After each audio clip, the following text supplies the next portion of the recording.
Estamos de volta aqui em São Paulo para assuntar um pouco como é que vai estar o mercado financeiro na próxima semana. Hoje o presidente Jair Bolsonaro saiu para passear ao lado do ministro Paulo Guedes. Paulo Guedes voltou a falar em reformas. Bolsonaro voltou a insinuar a privatização da Petrobras. Guedes pressionou o presidente do Senado Federal a aprovar projetos que ele considera importantes. Será que tem condições práticas para fazer, por exemplo, uma reforma administrativa em coisa de 6 meses, que é o que a gente tem juntando de esse ano e o ano que vem antes das eleições? A gente vai perguntar para quem está operando na ponta. A gente conversa com o José Márcio Camargo, ele é economista-chefe da Genial Investimentos. Eu agradeço muito em nome do time da CNN, José Márcio, sua presença aqui no nosso plantão neste domingo, tratando aí a quente das falas do presidente Jair Bolsonaro e do nosso ministro da Economia, Paulo Guedes. Mas vou passar a primeira pergunta para quem viabilizou aí a sua vinda e fez o contato, ela, Priscila Yazbek. Priscila, o entrevistado é seu. Obrigada, Dani. Obrigada, Zé Márcio, pela entrevista. Zé Márcio, a gente conversou agora há pouco, então, sobre essa situação toda aí de furo do teto de gastos. O senhor foi uma das pessoas que participaram aí da discussão sobre a criação da regra do teto de gastos lá em 2016. Queria saber como que o senhor está vendo toda essa situação que aconteceu nessa semana de crise fiscal, se a tendência é haver uma piora ou algum tipo de reversão. Também comentando as falas do presidente Jair Bolsonaro e do ministro Paulo Guedes hoje, dizendo que as reformas poderiam ser uma saída para conseguir custear o Auxílio Brasil.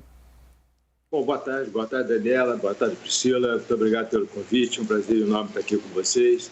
Obviamente, quer dizer, o que aconteceu essa semana, o teto do gasto foi super importante, né? Quer dizer, se você olhar o que aconteceu depois que foi aprovado o teto do gasto, nós tivemos uma queda nas taxas de juros dos títulos públicos muito importante. A gente tinha uma média de alguma coisa em torno de 20% reais de taxa de juros dos títulos públicos. Agora, antes dessa crise, as taxas de juros caíram para menos de 5% ao ano, tá certo? Então, isso mostra uma redução do custo.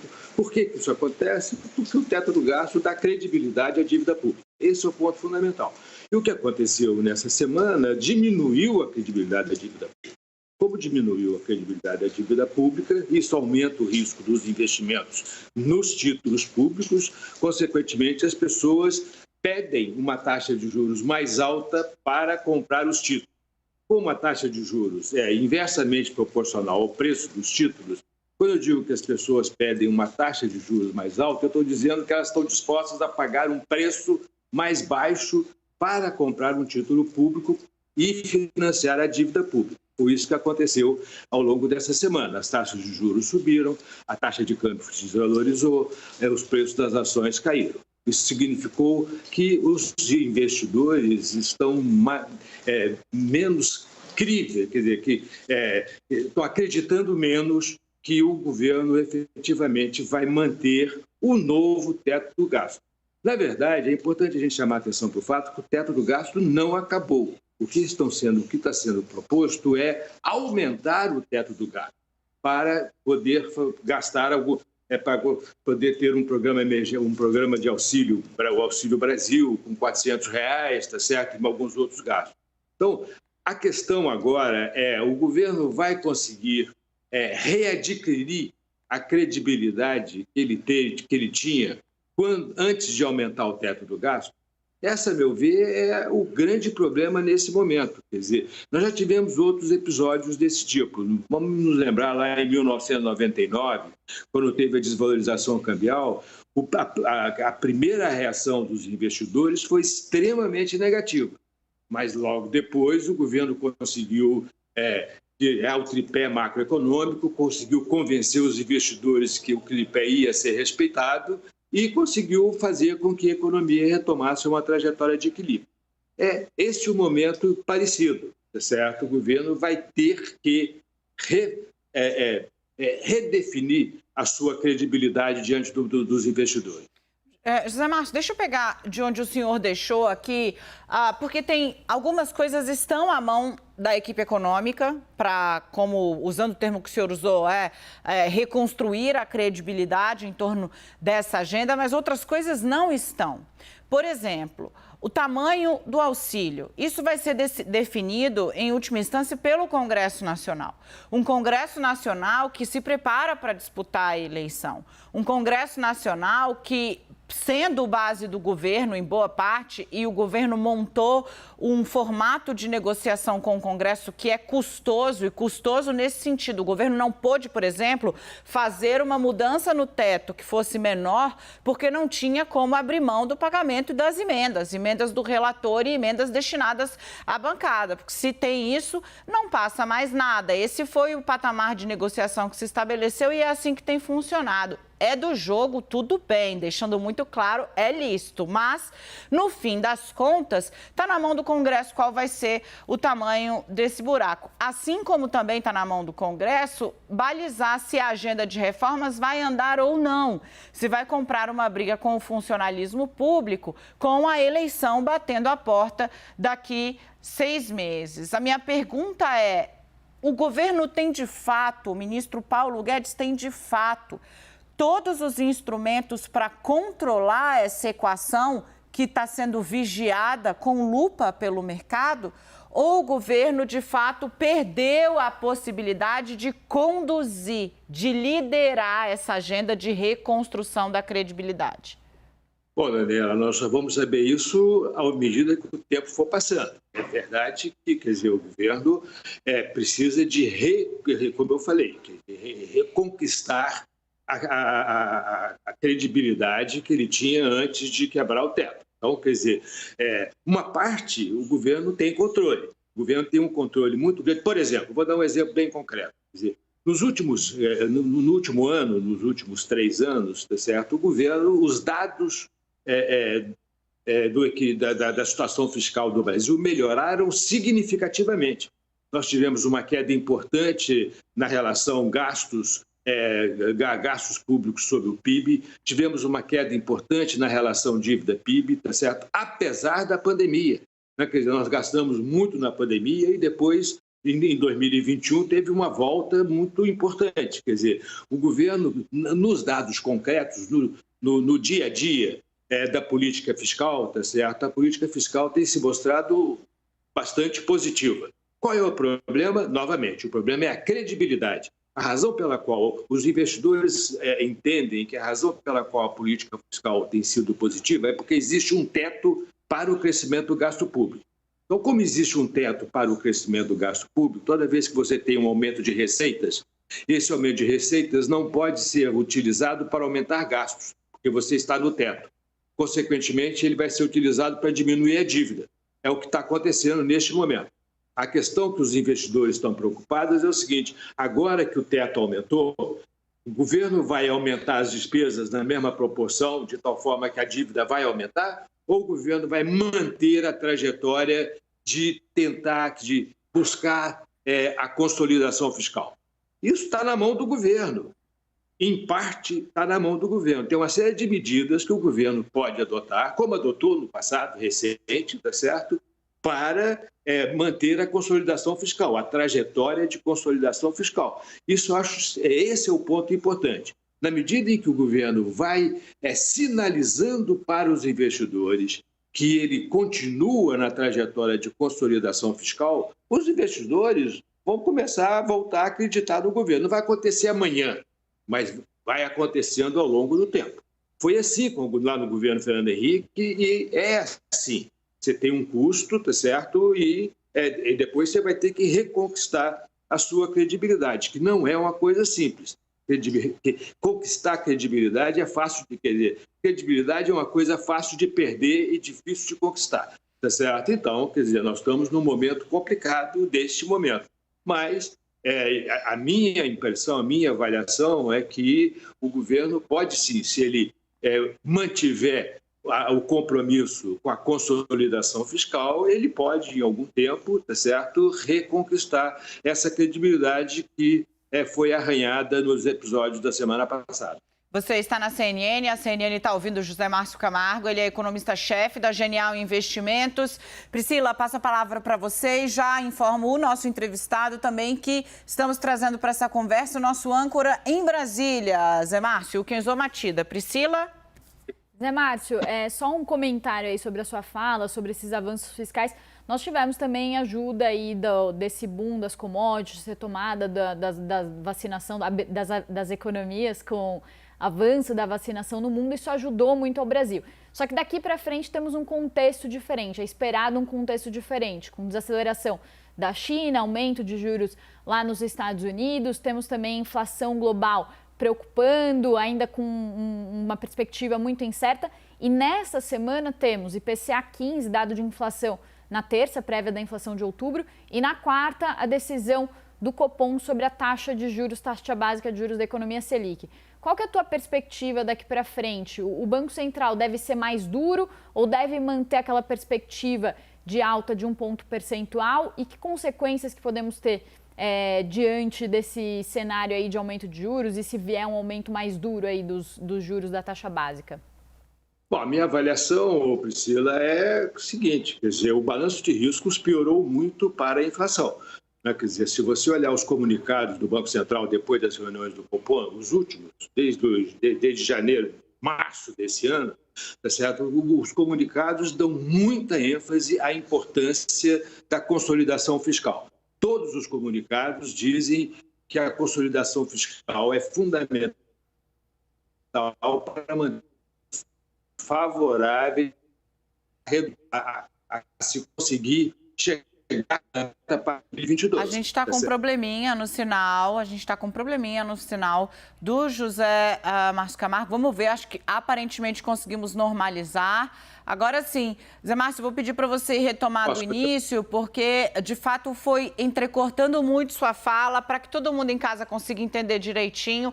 Expectativa, então, da ação do Banco Central sobre juros. A Priscila trazendo aí a questão e o Zé Márcio falando. Decisão sai na quarta-feira. Vai lá.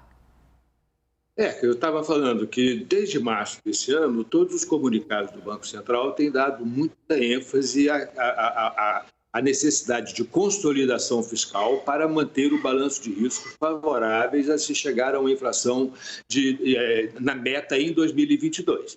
Isso é muito importante. Quer dizer, e, obviamente, o que aconteceu na semana passada piorou o balanço de riscos para a inflação, para se chegar a atingir a meta em 2022. Afinal de contas, nós tivemos uma desvalorização já de quase 5% do real na semana passada, tivemos um aumento das taxas de juros de mercado, tá certo? Tudo isso gera um balanço de risco muito pior. Na minha avaliação, tá certo, vai ser muito importante o Banco Central acelerar o processo de ajustes da taxa de juros exatamente para sinalizar para os investidores que a meta não foi abandonada. Eu tenho dito o seguinte, se o governo efetivamente quer evitar perder o controle, ele tem que estar preocupado com duas coisas, o compromisso fiscal e com a meta de inflação, tá certo? Senão, ele vai acabar perdendo o controle sobre o processo que está começando a acontecer agora, sobre o processo inflacionário e sobre a desaceleração da economia.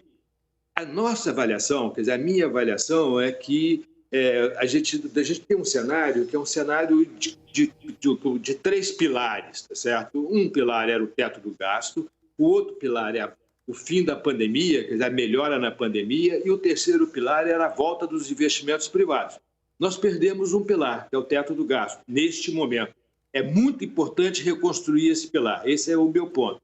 Mas, ao mesmo tempo, tá certo? A gente tem que manter os outros pilares, certo? E, no caso da pandemia, quer dizer, se a gente está falando aqui no aumento de juros, que vai reduzir demanda e diminuir crescimento, a gente não pode esquecer que, com o fim da pandemia, se realmente a pandemia continuar nessa trajetória que nós estamos vendo aí desde junho, a trajetória para a pandemia no Brasil tem sido extremamente positiva, muito positiva, comparando com qualquer outro país. Nós estamos já com menos de 400 óbitos por dia, vindo de mais de 3.500 óbitos por dia lá em junho desse ano. Tá certo? Nessa trajetória, o fim de ano vai ser muito bom do ponto de vista da pandemia. A minha avaliação é que nós vamos repetir o fim da gripe espanhola. Nós vamos ter uma grande melhoria na sensação de bem-estar, o que vai gerar um grande aumento de demanda, principalmente no setor de serviços. E isso gera uma grande demanda por força de trabalho, principalmente trabalhadores pouco qualificados, que foi quem mais sofreu com a pandemia. Então, a gente tem dois efeitos aqui. Um efeito é o aumento de juros, que eu acho que tem que acontecer. O Banco Central deveria aumentar a velocidade para 1,5 pontos de porcentagem, mas, ao mesmo tempo, nós vamos ter um outro efeito de um grande aumento de demanda devido à melhoria de bem-estar, da sensação de bem-estar decorrente da redução do número de óbitos e do fim do isolamento social e etc. Então, é difícil saber nesse momento o que vai dominar, mas seria muito melhor se não tivesse tido o choque que nós tivemos na semana passada.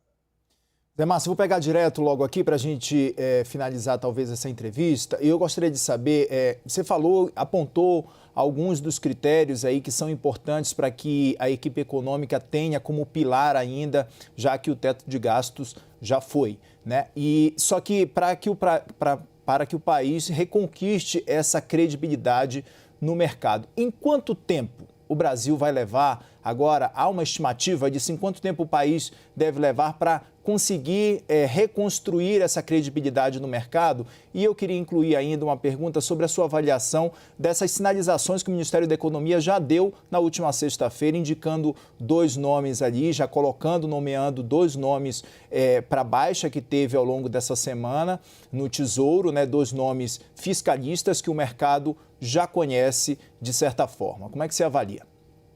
Não, eu acho esse é um ponto importante, quer dizer, a nomeação do CONAGRO e do Vale para os cargos que foram abertos, acho super importante, foi feito rapidamente, essas pessoas são conhecidas, tá certo? São pessoas que têm uma história fiscalista importante, o CONAGRO foi ministro do Planejamento do presidente Temer, foi um excelente ministro, ou seja, foi muito importante que o Ministério nomeasse rapidamente, ocupasse esses cargos com pessoas que têm já uma tradição importante do ponto de vista de consolidação fiscal, de fazer a consolidação fiscal.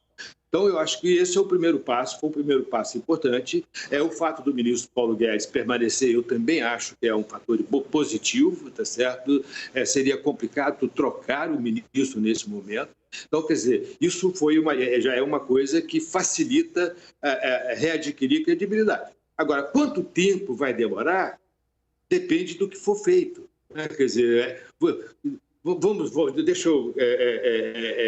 Para dar um outro exemplo importante, a Daniela falou aí sobre quanto de controle o governo vai ter sobre as propostas de reformas que estão no Congresso, certo? A primeira proposta a ser aprovada é a PEC dos precatórios, né?